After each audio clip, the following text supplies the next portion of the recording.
السلام عليكم ورحمة الله وبركاته. aad baa u mahadsan tahay wacyigelinkan xanuunka kansarka oo inuu xanuunada kamida yahay oo maantana dawo loo helay. xanuunkaas saameyn badan buu familigeyga u geystay. aabahayo maasha Allah da' taagan ayuu markii hore ku dhacay.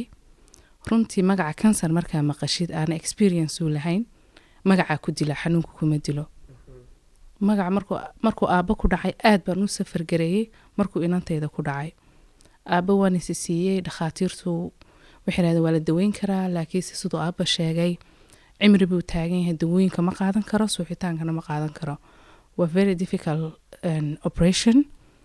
iyo muxuu ahaa yani xanuunkana waa kii boodaya day by day, waa kii fidayo yani khatarta ahaa. ilaahay baan tala saaranay. aaba very strong buu ahaa, anigana isaga ay dhiirigeliyey. tii aaba alxamdulilah wuxuuba safar gareeyey less than 4 months. then muxuu ahaa 6 bilood ilaa 7 bilood kadib iskuulada holiday baan u baxnay aniga caruurtu. markaan soo noqonay ilmaha caruurteeda ilmaha ugu caafimaadka qaba maalinna maasha Allah madaxa xanuunin bay ahayd. then maalimaha kamida baa gabadhaydii ishee ka yara noqotay weersho. Hammersmith baan keenay opticianka. inaan Soomaaliya joogaan oo la kaftay waxaan ku yiri gabadhan way caawiran tahay, qof iga guursada ma jiro, hadhowtoolo sidan ay ku weynaanaysaa bilaash isheeda wax ka qabo. madaxu muu xanuuneynin, inmadii qoslaya ahayd. wuxuu yiri after 1 hour igu soo noqda. Starbucks kaan la fariistay cafe caadi aniga iyo gabar saaxiibadaya. dee maalin normal day bay ahayd. horta sheekada waan kuu soo iloobay. gabadheer iskuulka horta layga soocay, waxaa la yiri PE kitkeedii bay ilowday, waan u geeyey. then inateer way haabsatay. what's wrong with you hooyo? baan kuri maxaa kaa siiya? waxay tiri nothing, PE-gan horta ciyaaraya. waan yara walwale macalimadaan weydiiyey. gabadh ila socoto saaxiibadaya ayaa waxay igu tiri opticianka halkan inaan Soomaaliya joogee balan uma baahnay kaalay. opticiankii markaan nimi inankii Soomaalida after school ayaa inankii Soomaaliga wuxuu yiri soo noqdo maalin kale. balantii buu noo sameeyey. saacad kadib baan ku noqonay. opticiankii waxaynu ku sheegeen inanta yar ama jugine madaxa ka gaadhay. isha dhan horta waxay ugu tiri wax kama arkayso. ana waxaa siri ishikirin ilma yaro caadiyo maantoo dhan iskuul tagto qosleyso caadi ah, sina isha wax uga arkeen. niyadda waxaan geliyay waa optician experience badan male, dhakhtarka waan iska geenayaa. eye hospitalkii baan aaday. already waxaan u tagnay iyadii oo dhakhaatiirna sugayaan. gabar Soomaaliyeed ag fariistay, isla markiiba anagaa nala arkay. inanta Soomaalida way complain garaysa, waxay tiri anagu 3 saacadood baa fadhinay lama arag, sida adiga lagugu arkay hore. marka adigu ma ogid waxa lagu diyaarinayo xaaladda jirto. isla markiiba waa nala arkay. markaasaan kare I don't know waxay noo arkayaan, haddaan isugu sheegi doonaa receptionistka. already anaga team dhakhaatiira baa nala wareegay keeskeyga. markaasaan gartay something serious inuu jiro inantayda. wayna arkeen, warqad bay siiyeen, maybe baarbaarinta yar waxay u baahan tahay MRI scan degdega. dan meeshaan taagnaa baan aabaheed la hadlay. dhakhtarkii buu aabaheed noogu yimi. waxaan St Mary Hospital baan tagnay. maskaxdayda kumay soo dhicin waa brain tumor gabadheer wax ku dhacay. because headache bay dadku sheegtaan meel lahayn. haddii ilmahaaga headache ku aragtid badana caruurta normal uma aha madax xanuun. hadduu more than 1 week ilmahaasu headache complain gareeyo is something serious. laakiinse gabadhaydu ilaah amarkii headache-na meel lahayn, ma tagna meel lahayn, dee dhibaato may qabin, ilmo caafimaad qabay ahayd oo aana ka fileynin. subaxnimadii aabaheed baa dhakhtarkii la seexday. subaxnimadii baa MRI scan la saaray. waan isbedelay. labadeedaba dee caadi baan ilmo sheekeynayso qosleyso leh. I want to go back to my school, maxaa meesha la igu hayaabay ahayd. waynoo yimaadeen, waxay yiraahdeen group dhakhaatiir ay timi. subxaanallah, maantana dee wanagaa noola hadleyna. maalintii adduunka igu darneed bay ahayd. inanteereed waxaa la yiri xanuunkaasay qabtaa, emergency scan operation waa inay gashaa. markaas familigeedii oo dhan baa isku yimi, familiga aabaheed, familigayga. meeshii markii la waxaan disaad gareenay sida Soomaalideena nooc caadada dhakhtarkan joogno ma aamino. waxaan niri private hospital baan u baahanahay, Jarmalkaan geysanayna. waxay yiraahdeen inanteer lifekeedu waa very danger.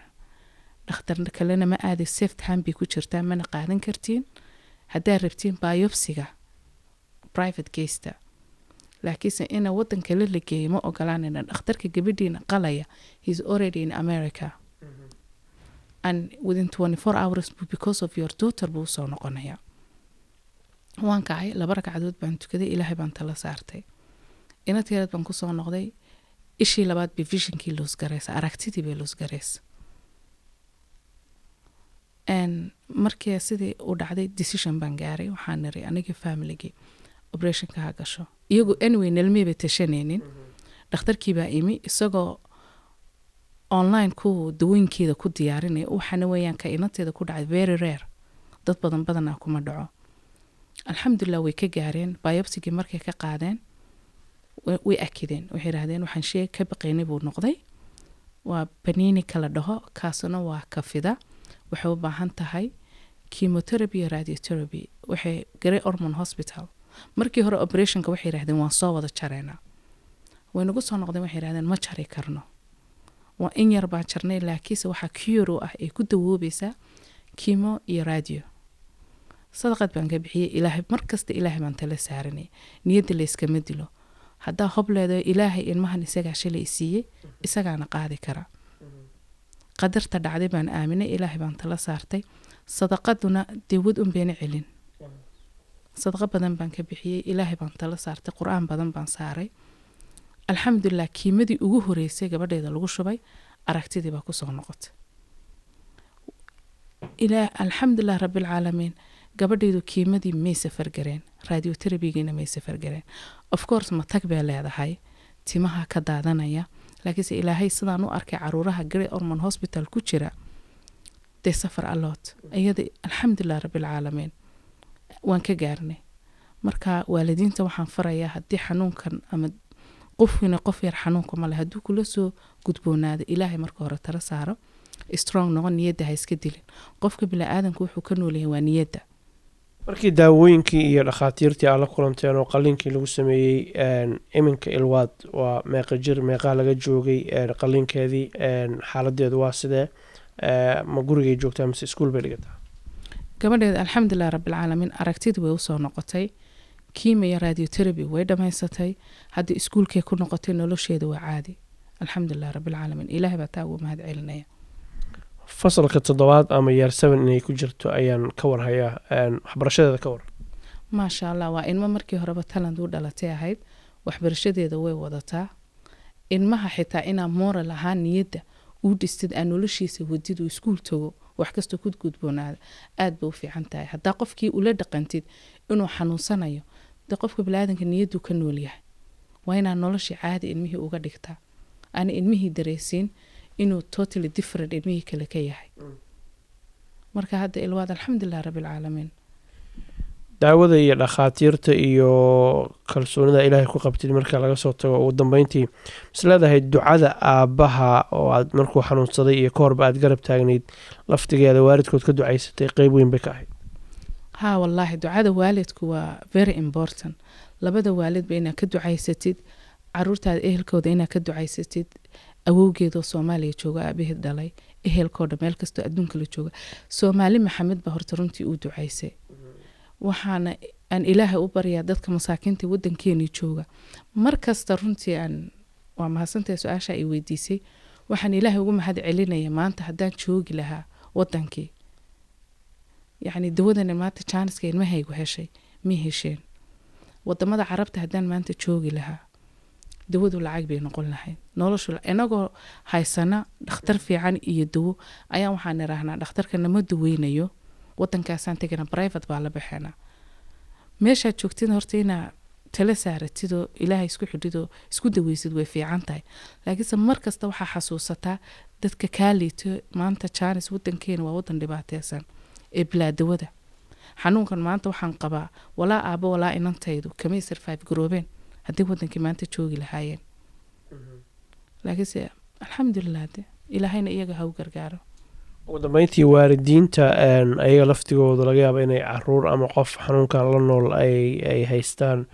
oo aan dadka u sheegin ama qarsanaya maxaad ku oran lahayd ama kuwa kale oo laftigooda hadallada foosha xun oo niyadda ka jabsho ugu yeera maxaa ku oran lahayd labada su'aal horta xanuunkan ilaahay baa keenay qof kastuu bilaadan uu ku dhici karaa jirkeenuna ku abuuran yahay laakiinse ilaahay baa markasta naga ka fargarayn kara Soomaalid badan waxay u badan yihiin waxa lagu oranay inta lagu yimaado adigoo safar gareynaya ilmaha dambi ma gelina malaha adaa dambi galay hadaladaas maalin kasta waa lagu oranaya waa strong noqotid oo dhagu dhigin because ilma xanuunsanaya kugu xiran xanuunku ma kala la qof weyn iyo qof yar ina qofku xanuunka qarsadana maaha problemka qarsatay adigu dib ku qarsanaya qofku inuu hadlo uu nafiso uu baahan yahay takalay wadi sabxaan dadka ayagoo markaas oo taabata xaqiiqatan hadalada foosha ku oranaya dareen intee la eg bay saameyn intee la eg bay qalbiga ku yeelanayaan maxaad ku oran lahayd